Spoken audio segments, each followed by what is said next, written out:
How to turn off Safe Search mode on Google. First, open your browser and search for anything in the Google search bar.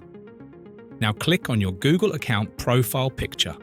From the menu, click on Safe Search, or you can go to More Settings and then click on Safe Search. If you read here, Google is saying Safe Search helps you manage explicit content in your search results, like sexual activity and graphic violence. As you can see right now, mine is selected to blur. If you want to turn Safe Search mode off, just select Off. And now, Google will show all relevant results, even if they're explicit. You can also click on More About Safe Search to read more about it. That's it for this video. I hope this video was helpful to you. Please like this video and don't forget to subscribe to our channel. Thanks for watching.